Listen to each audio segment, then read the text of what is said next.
போது 2 ரக்காத் தொழுதுட்டு எழுதுங்கன்னு சொன்னாங்களா? அப்படி ஆனாங்க இது பிதாத். புகாரி இமாம் செய்தது பிதாத். அப்ப பிதாத்துக்கார ரிவாத்து செய்கிற அந்த புகாரியிலிருந்து அதீதுகளை நீங்க எப்படி ஒப்புக்கொள்றீங்க அப்படிங்கிறது எங்கள் தரப்பு கேள்வி. காரணம் அந்த புகாரிலிருந்து தான் நீங்க ஆதாரமா காட்டினீங்க. ஆனா மீனிங் சரியில்லைங்கிறது வேற விஷயம். அஸ்ஸலாமு அலைக்கும். அருமை சகோதரர்களே, இப்பொழுது நமது விவாதம் ஜியாரத்துடைய நாம் கடைசி அமர்வில் அமர்ந்திருக்கின்றோம். ஜியாரத்தை பற்றி முக்கியமாக தெரிய வேண்டிய பல்வேறு விஷயங்கள் இருக்கின்றது. ஆனால் நமது ஒப்பந்தத்தின் அடிப்படையில் 2 சாராருக்கும் ஒப்புக்கொள்ளப்பட்ட உடன்பட்ட கருத்தை பற்றி விவாதிக்க வேண்டியது இல்லை என்று நாம் முடிவு செய்தோம். அந்த அடிப்படையில் ஹஜ்ரத் ரசூலுல்லாஹி ஸல்லல்லாஹு அலைஹி வஸல்லம் எப்படி ஜியாரத்தை கற்றுத்தந்தார்களோ அந்த முறையில் செய்ய வேண்டும் என்று 2 தரப்பாரும் ஒப்புக்கொண்டு அதற்கு அடுத்து பல்வேறு விஷயங்கள் பற்றி சொல்லப்பட்டது. இன்று பொதுவாக சகோதரர்களால் சொல்லப்படுகின்ற கருத்து ஜியாரத்தை பற்றி ஒரு முக்கியத்துவம் இல்லாமலும் ஜியாரத்தை ஒரு சமாதி வழிபாடு என்று அருவருப்பான மொழியில் சொல்லப்படுகின்ற ஒரு சூழ்நிலையும் பெண்கள் ஜியாரத்தை பற்றி தடை செய்கின்ற போகக்கூடாது என சொல்கின்ற பல்வேறு விஷயங்கள் எல்லாம் உங்களுக்கு முன்வைத்திருப்பார்கள். ஒரு உண்மையை புரிந்து கொள்ள வேண்டும் என்பதற்காக சொல்கின்றோம். ஹஜ்ரத் ரசூலுல்லாஹி ஸல்லல்லாஹு அலைஹி வஸல்லம் அவர்களிடம் ஆயிஷா சித்திகா ரலியல்லாஹு அன்ஹா கேட்கின்ற பொழுது, யா ரசூலல்லாஹ், நான் கபிரிஸ்தானிற்கு செல்கின்றால் என்ன சொல்ல வேண்டும் என கேட்ட பொழுது ஸல்லல்லாஹு அலைஹி அவர்கள் எப்படி சொல்ல வேண்டும் என்ற வார்த்தைகளை கற்றுத் தந்தார்கள். அஸ்ஸலாமு அலைக்கும் அலா அஹ்லி தியாரில் முஃமினீன் என்ற ஹதீஸுடைய தொடர். அருமை சகோதரர்களே, பெண்களுக்கு ஜியாரத்து தடை என்று இருந்திருக்குமானால், ஆயிஷா உமக்குத்தான் ஜியாரத்து இல்லையே, நீ என்ன சொல்ல வேண்டும் என்றா கேட்கின்றாய் என்றல்லவா பெருமானார் ஸல்லல்லாஹு அலைஹி வஸல்லம் சொல்லி இருப்பார்கள். இந்த ஹதீஸ் ஆயிஷா பெண்களுடைய ஜியாரத்தை அனுமதிப்பதற்கு மிகப்பெரிய ஆதாரமாகும். ஹஜ்ரத் ரசூலுல்லாஹி ஸல்லல்லாஹு அலைஹி வஸல்லம் இன்னொரு சந்தர்ப்பத்தில் நடந்து வருகின்ற பொழுது ஒரு தாயார் ஒரு ஜியாரத்தினுடைய நிலையில் கபருக்கு அருகில் உட்கார்ந்து கவலைப்பட்டதோடு இருக்கின்றார். ஸல்லல்லாஹு அலைஹி வஸல்லம் சொல்கின்றார்கள், யுஸ்பிரி, தாயாரை பொறுமையாக இருங்கள் என சொன்ன பொழுது, எனக்கு ஏற்பட்ட முசீபத் உங்களுக்கு, எனக்கு ஏற்பட்ட சோதனை உங்களுக்கு ஏற்பட்டிருந்தாலே தெரியும் என சொல்கின்றார்கள் அந்த அம்மையார். அதற்கு பின்புதான் தெரிந்தது வந்தது ஸல்லல்லாஹு அலைஹி வஸல்லம் என்பதற்கு பின்பு. அருமை சகோதரர்களே, ஜியாரத்து கூடாது என்று சொல்லியிருந்தால் பெருமானார் ஸல்லல்லாஹு அலைஹி வஸல்லம் அந்த பெண்ணை பொறுமையாக என்று சொல்லி இருக்க மாட்டார்கள், எழுந்து செல்லுங்கள் என்று சொல்லி இருப்பார்கள், வெறுமனை விட்டுவிட்டு வந்திருக்க மாட்டார்கள். இது போன்ற பல்வேறு விஷயங்கள். ஹஜ்ரத் ஆயிஷா சித்திகா ரலியல்லாஹு அன்ஹா ஸல்லல்லாஹு அலைஹி வஸல்லம் மறைவிற்கு பின்பு ஜியாரத்திற்கு செல்கின்றார்கள். அபூபக்கர் நாயகத்தின் மறைவிற்கு பின்பு ஜியாரத்து செய்தார்கள். ஃபலம்மா துஃபின உமர் ரலியல்லாஹு அன்ஹு, உமரில் அடக்கம் செய்யப்பட்டதற்கு பின்பு சொல்கின்றார்கள், ஃபவல்லாஹி மா தகல்துஹு இல்லா வ அன மஷ்தூதத்தன் அலைய சியாபி ஹயாஅம் மின் உமர். இதுவரை எனது அன்பிற்குரிய சகோதரர்களே, நான் இந்த வரலாறை சொன்னது எதுக்குன்னு கேட்டா, பதில் சொல்றதுக்கு ஒன்றும் இல்லாததுனால, அவங்கள்ட்ட ஒரு வாதமும் இல்லை முடிக்கும் போது, அதனால இதை சொன்னேன். அவங்க நான் கேட்டதுக்கு பதில் சொல்ல வேண்டிய, அதை சொல்ல வேண்டிய 13 வருஷம் ஆய்வு பண்ணி சொல்ல மாட்டேங்கிறீங்க. 13 வருஷம் ஆய்வு பண்ணி கண்டுபிடிச்சங்கிறீங்கல்ல.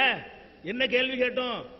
ரசூல் ஸல்லல்லாஹு அலைஹி வஸல்லம் அவர்கள் மரண வேளையில சொன்னார்கள், அனல்லாஹுல் யஹூத வன்னசாரா இத்தகது குபூர் அம்பியாஹி மசாஜித், நபிமார்களுடைய கபறுகளை வழிபாட்டு தலங்களாக ஆக்கி கொண்ட யஹூதி நசாராக்களை அல்லாஹ் சபிக்கிறான் என்று சொன்னார்கள்.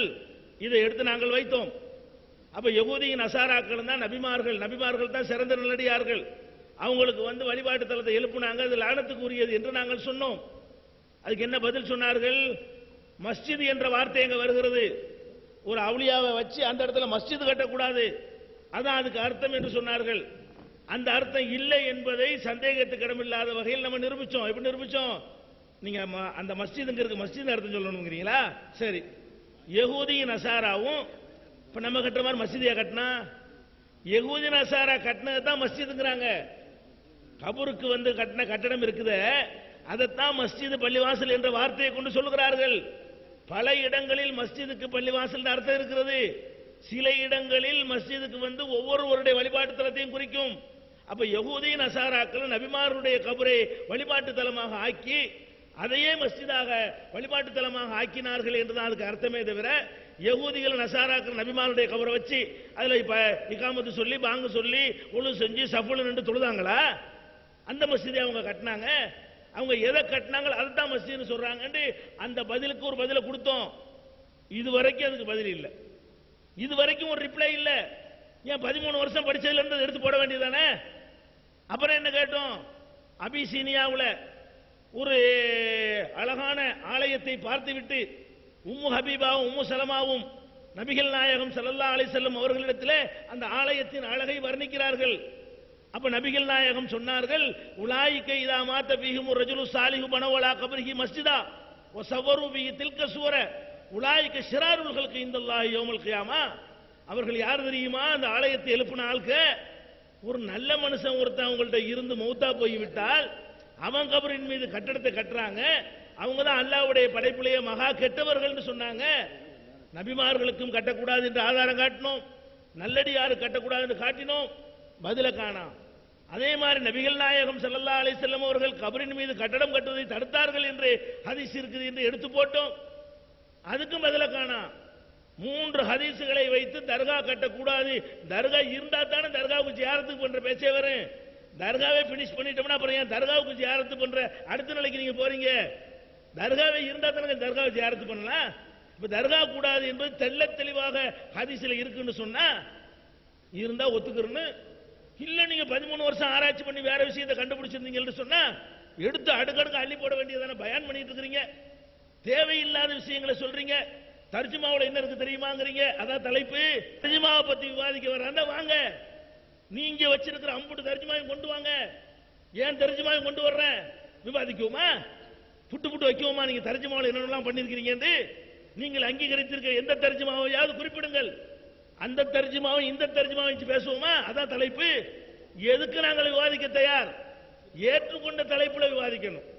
இங்க வந்து என்ன தலைப்பு? தர்கா கட்டலாமா கூடாதுன்னு தலைப்பை வச்சுக்கிட்டு இவர் தர்ஜுமாவை பார்த்தீர்களா? அடுத்து என்ன சொல்றாங்க? தசதிருப்புற மாதிரி புகாரி ஹதீஸை நீங்க எடுத்து வைக்கலாமா? அதுக்கு என்ன காரணமா? புகாரில் உள்ள சில ஹதீசுகள் வந்து தவறானது நான் எழுதியிருக்கிறேன். இதுல முட்டை அதை சொல்லுவாங்கல்ல, மொட்டை தான் கொட்டையில் விழுந்தான், அப்படி எழுதல, காரண காரியங்களோடு எழுதியிருக்கிறேன். முஸ்லீம்ல உள்ள ஹதீசுகள் வந்து உன்னை குர்ஆனுக்கு மாத்தமா இருக்குன்னு எழுதியிருக்கிறேன். நீ சரி என்று சொன்னீயானால், நீங்கள் சரி என்று சொன்னால் அதை நடைமுறைப்படுத்த தயாரான்னு நான் கேட்டிருக்கிறேன். உதாரணத்துக்கு எழுதின ஒன்று சொல்லுகிறேன். சாலிம் அவர்கள் அவங்க வீட்டில் வந்து அந்த சாலிம் சொல்லணும், ஒரு சஹாபியுடைய மனைவியுடைய வீட்டுக்கு இவர் சாலிம்